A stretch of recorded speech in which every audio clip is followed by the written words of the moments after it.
Jerry Jones breaking with the other weasel owners that are just looking out for their money. He says, I do not think the place to express yourself in society is as we recognize the American flag and all the people who have made this a great country, the very opportunity for us to be there in front of the nation. Jones told Fox Business Mornings with Maria. He went on to say, so that's not the place to do anything but honor the flag and everybody that's given up a little for it. So Jerry Jones breaking with the other weasel owners that are just looking out for their money. They know they're on the wrong side of this. They know it. And the first public surveys that come out, you're going to see a backlash. It's going to knock your socks off. Because football fans, average people, this doesn't feel good to them. And you know what? We're the ones funding the whole thing. So good for Jerry Jones, finally standing up for the flag. Joining us now, Congressman, 7th District, Dave Brat. Dave, good to have you with us, sir. Hey, John, always good to be on. NFL, let's get right to that. I know you're a football fan like me. These people kneeling will not stand up for the flag. We have a game in England on Sunday, Ravens, Jaguars. They won't stand for the national anthem, but they stand for the Queen on foreign soil. This all as a result of the president's comments on the Friday night rally in Huntsville, Alabama. Congressman, what do you make of the whole thing? Yeah, well, it's all upside down, and I mean, I've been on this, for 30 years in academia. This is nothing new. We're fundamentally losing the foundational pieces that made us great. The Judeo-Christian tradition is no longer taught. Rule of law, yeah, it is all in my book, right? Rule of law, and then free markets. And unfortunately, the kids aren't learning any of this, and so that is showing up now in our culture in a widespread sense. And so it's very interesting to me that this talk of unity, and then the other side will say, well, we have a right to, express our views on something. And that something is never named. But even that's off the logical track, right? The logical track is they're saying we have a unity to disagree. No, the unity is the flag, right? The unity is the Judeo-Christian tradition. It is the rule of law. It's the agreement on free markets and to be a free people. That is the unity, and that is the agreement, and that's called the social contract. Deviating from that is not unity. And no one in the press, of course, will point that out. But it's fundamentally that simple, right? There has been a unity where none of us are perfect. That's not what unity is built on, the idea that some of us are perfect and others are not. The unity is built on the Judeo-Christian tradition, which showed that no one is perfect. We're all fallen, and we're all brothers and sisters. And then the rule of law and respect for the flag and respect for the rule of law. And that is the guts, and the Constitution is the guts of the social fabric and the social contract. And that is the unity. And so whenever these folks go off from that unity thing and say, we want unity, no, they don't. And I think it's that simple. Look, I think you summed it up better than anybody I've heard today. I mean, the flag, the national anthem, that is the symbol of unity. And I think you can do whatever protest you want outside of that venue. And I think Jerry Jones is spot on. And a lot of people have been criticizing Trump's comments for bringing attention to this. And maybe, if he just didn't mention it, it would have all gone away. And now people are up in arms over it. Do you think his comments on this, Congressman, Friday night, do you think that was ill-advised? Well, it's just some of it. What he's getting at, he's showing what unity is, right? So he's showing, hey, some folks are disrespecting the flag. This is disrespectful, right? But then I think he's got to do a much better job of explaining what that looks like. And then invoking the swear words and whatever is never helpful while you're trying to define the unity of the Judeo-Christian tradition and the solemnity of the Constitution and these things, right? Mm-hmm. And so if he would have said, look, here is the unity, and he's got to define his terms much better. He knows on this one, right? When you got Goodell and Kaepernick or whatever on the other side, the American people aren't going to be happy. right? With that split, people taking the knee during the anthem. So he knows that, but it's not political in that sense, right? It's he's got to unite us all properly, and he's got the right thing with the flag, but he's got to go deeper and embed that flag and the Constitution within Western Civ and et cetera. And then Martin Luther King is part of that unity. He helped to unify. In my book, I say he's the end of the Western canon. No one great really has come after him in defining that unity between economic justice, the Judeo-Christian tradition. He had a PhD in theology, and that's one of the reasons he was great. And so you got all that material to work with. And so I think he needs to spend more time laying that out. It's unassailable, right? And then the left, if he went off on that, the left would have an utter coronary because they don't have any definition of unity. In fact, they created identity politics, right, to divide by identity, by race and gender and whatever. And a couple weeks ago, those guys on the left that created this stuff back in 2005 admitted in writing that they failed. And so Trump's going to be on the right side, but he's got to do a much better job of defining what the left is doing to divide everybody. And you got to win it, right? All the left does in academia, it's the philosophical school is actually called deconstruction, right? I mean, you can't make it up. The left cannot construct anything. They can't construct the rule of law. They can't construct free markets that work. They can't construct a health system that works. They can't construct an overall philosophy of ethics. They have nothing. And so Trump, he's got it all in his hands, but he needs to explain it. I get what you're saying. I think you can do a better job explaining it.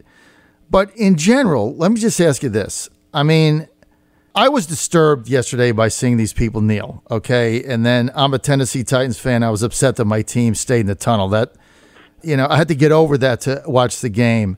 Does this bother you at all, Congressman? In your gut, does it bother you? Yeah, sure. And if you ask those teams why they're doing it, I don't even think they know. I mean, that's the problem. None of this has been defined, right? So a bunch of the players felt like they had to respect some of their teammates. And then that turned into, it looks like, a majority on some teams. And so then the coach has got to make a tough decision. What do I do, right? And I don't think they know even what they're protesting.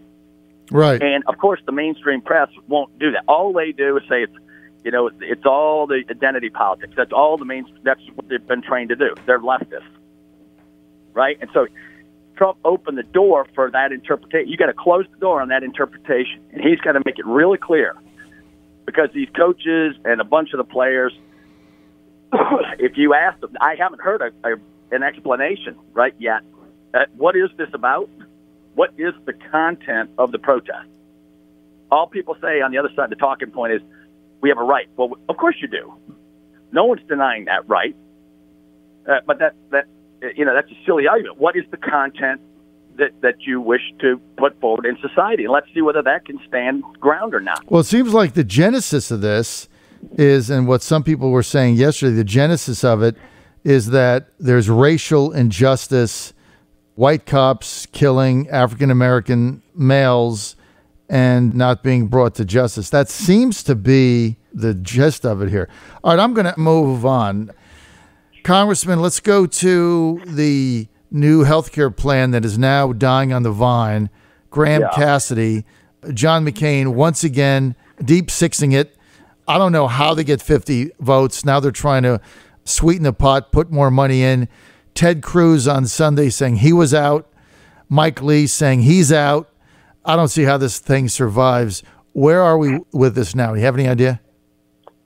No, not much more than that update. I mean, it was a block grant idea, which is a good thing for the major reason that states can't print money, right? So all of a sudden, you got healthcare costs going up, 9%, 20% in some states, 50% in other states. Well, only the federal government can accommodate that, right? You just make up money. You just print money and you go into debt and all of that. So our country is failing because we don't have fiscal backbone. And so block granting that to the states would change the calculation dramatically, right? States would have to increase taxes on their people every time the costs go up. Mm-hmm. And then the people would say, hey, you geniuses, why don't you figure out how to reduce our costs for real, because we're getting sick of this game. Mm-hmm. And so that was the basic principle involved there. And then, the problem is you got to recalculate these formulas and everything, and that'll still be set by the federal government. So they're trying to, sweeten the pot for Alaska or Maine to win over Murkowski and some of the senators. And so, that's not good. We don't like that tinkering. But it's the last play left, right? The clock kind of runs out September 30 with reconciliation, where you only need 51 votes in the Senate. And so, we're running out of time on this one. And, the party, the Republican Party, and the fundraising branches of it, right, the NRC, the NRCC, et cetera, they're going to have to do some major league recalculations of commitment, right? If you're getting $20 million a year to run for office as senator, they're getting $20 million races, right? And the Republican brand is backing them up. And then they do this at the end of the line. Notice what McCain is doing, and I'm in the Freedom Caucus, right? Right. And so what's coming up is a dichotomy where the leftists, right? We already have a skinny bill. There's no free market in this bill, right? There's no free market health care. There's no shopping across state lines. There's no price discovery. There's no nothing. And they brought us to the point where some of us have to consider voting for this. And they won't even vote for this skinny bill kind of stuff, mm-hmm. or this block grant, which still retains all of Obamacare. Now they want even more. They want to force it into the Senate as a whole, so we have a bipartisan vote with the Democrats, who only accept fixing Obamacare, which is bankrupting the country. That's the move that's coming, right? And then the Freedom Caucus will stand firm and say, no way, Jose. And then they'll paint us as the bad Republicans who keep our promises and keep our word to our constituents that we're going to repeal Obamacare. And so the world really is upside down right now. We need some serious leadership. I don't know where you're going to get it, but you're right. You're going to stand tall. You're going to say, look, we're doing exactly what we said we were going to do. And by the way, what the entire Republican Party said it would do. And somehow we get turned into the obstructionists. Yeah. It really is an upside down alternative universe world, Congressman. No question about that. So, look, it's going to go on this way. That is the way you presented exactly what's going to happen, because Graham-Cassidy is going to fail. That's dead in the water. And the fix is going to be expanding Obamacare. So not only are we going to renege on the promise to repeal and replace it, we're going to actually bail it out and expand it so it gets bigger, right? That's what's coming. Yeah. And we'll have a vote to bail out the big insurance company. Unbelievable. Right? That's what's coming our way. If this thing doesn't pass, that is coming our way. And just so the people know out there why it's all money, right? So the big insurance companies, if you add competition against the big insurance companies, they become unstable, right? And that's why this will never happen, because you're going to have a year or two of instability as you search for a new free market solution. And that's the only way you're going to get the cost down. Otherwise, you just guarantee socialism, which is just runaway spending. And so we're in a real tough spot because our leaders have let us get here on health care, on $20 trillion in debt. We kicked the can on foreign policy. Now we got North Korea with nukes. They're going to blow up one over the ocean maybe coming up. It's just terrible leadership over the past decades. Dr. Brat, Alabama, Senate primary tomorrow. I'm going to get your take on this. Here's why. Yep. So the Senate Leadership Fund, run by Mitch McConnell, spends over $1 million in a primary against an opponent, Roy Moore, that no matter who is the nominee is going to win that seat in November. It's not even going to be close. Trump got 65% of Alabama. Either of these candidates win. So I find it inconceivable that they're spending over $1 million pouring resources in. The Senate Leadership Fund for McConnell has staff there. They begged Trump to go to a rally. A stranger's going to get beat anyway. Moore's going to win this race. But the people that are giving money to McConnell and his leadership fund, that money is to maintain a Republican majority in the Senate. It isn't to beat primary candidates who are going to win anyway, right? I mean, what is the deal with these people? Well, that's exactly what I was just talking about. I mean, the average person back home doesn't know this yet. They're finally starting to see how broken it is, right? The mainstream media, they can, the Freedom Caucus or conservatives end up being the scapegoat for a lot of these issues. But now it's all out in the light for everybody to see. And I think it's 8 million. I think they dumped 8 million in just the last week or two. 8 million, correct. Yeah, and so, I mean, it's astounding, right? The average person out there, right? We got the great generation, grandparents are donating. They're $20 a month because they believe in the country. And it just makes me sick to my stomach that they don't know what they're supporting, right? Mm-hmm. They think they're supporting what I've said, the Judeo-Christian tradition, the rule of law, free markets, right? They're total patriots. And then they find out they're supporting the swamp for years, right? And it makes them sick. They come to me and say, Dave, I had no idea. And I say, I'm terribly sorry. Right? That's all I can say. I'm just I'm embarrassed for my party right now with what McConnell is doing, right in the middle of a primary. And Moore, Moore's famous for the Ten Commandments piece of all things, right? Highlighting the point I'm making, mm-hmm. right? So there is a substantive issue, and the swamp doesn't want any free-thinking person, right? They want just an absolute yes that'll follow the whip count. And so Moore has shown some ability not to listen to the swamp 100%, and so that's a threat. So you got to spend $10 million in the last couple of weeks to turn that over. You can't have a free thinker in the Senate. It's really unbelievable. A friend of mine was telling me there that on Saturday he went to his mailbox. Get this, Dave, and he had 16 pieces of mail from either Strange's campaign, McConnell's Senate Leadership Fund, or various independent groups, the NRA, et cetera, all these people lining up against Moore. He said in one day he had 16 pieces of mail that were all pro-Strange, anti-Moore. Yeah. And he gets a phone call a day to get the vote out. Moore's getting outspent here in the final weeks 10-1, and he's still going to win. He is still going to win on guess Tuesday. What happened in Virginia in a small town next to you? That's right. The people, you want to know what I got from a lot of people? They said, I wouldn't have paid any attention to you. I didn't know who you were until I got 10 flyers in the last week, all saying you were a liberal and a this and a that. And they said, then I had to look it up because I didn't believe it. Right. So that all that literature. And then one woman said, rightly, she says, I'm a fiscal conservative.